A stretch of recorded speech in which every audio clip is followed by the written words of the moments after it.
So more from, this is the Federal Energy Regulatory Commission, another government entity that looks at, collects data only on electricity tied to the electric grid. So not what I do, commercial, industrial, or buildings, but you know, they basically, renewables have surpassed 22% of the nation's total installed capacity. So a fifth of our electricity, and it sees it dramatically expanding over fossil fuels.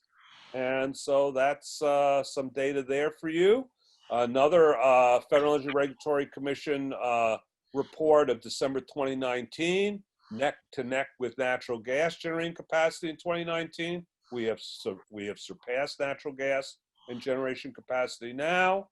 And this is a nice little chart from the U.S. Energy Information Administration and EWG looking at growth of coal, which is way down, obviously, natural gas, which is sort of arcing down, and wind and solar, which is going radically up.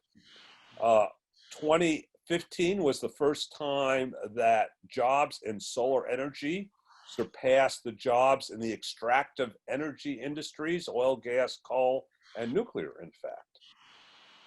This is wind share of energy generation. This is from the American Wind Energy Association in 2018 data.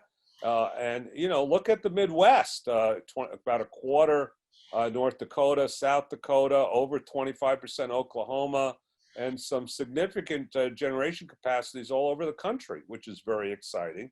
And this is not including offshore. That's going to change the dynamics, because remember, offshore is the wind blows twice as much during the day, and it's closer to the population centers, the big cities, particularly on the East Coast. And so, because you don't have a lot of people in North Dakota, not to hurt anybody from that area. These are a nice chart of some of the wind projects completed or under development just in 2017, which they're all done now.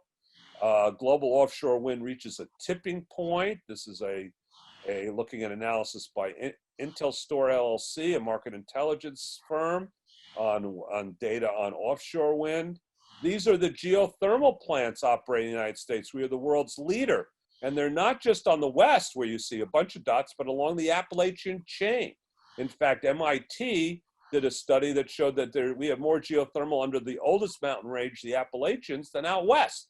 So we're going to be able to get that 24-hour power. This is Energy Information Agency in 2019 saying we have about 8,000 megawatts, 8 nuclear power plants teed up in the market. These are concentrated solar plants. You're going to see some pictures about it. The U.S. has about 2 gigawatts. Morocco has now approached a gigawatt. And China has over a gigawatt. India is ramping up. I think it's approaching a gigawatt. So we're seeing a lot, over a gigawatt in Chile. And this is 2019 data, but 2020, South Africa, I think, is over a gigawatt.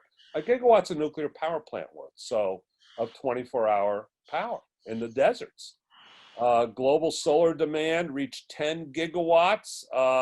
This is March 2019. So 10 nuclear power plants worth of power and demand. I want to talk about hydro. There are not dams already erected that are technically able to have a turbine.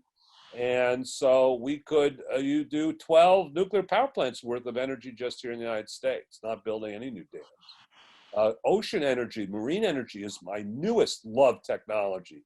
Tidal, wave, all of that. So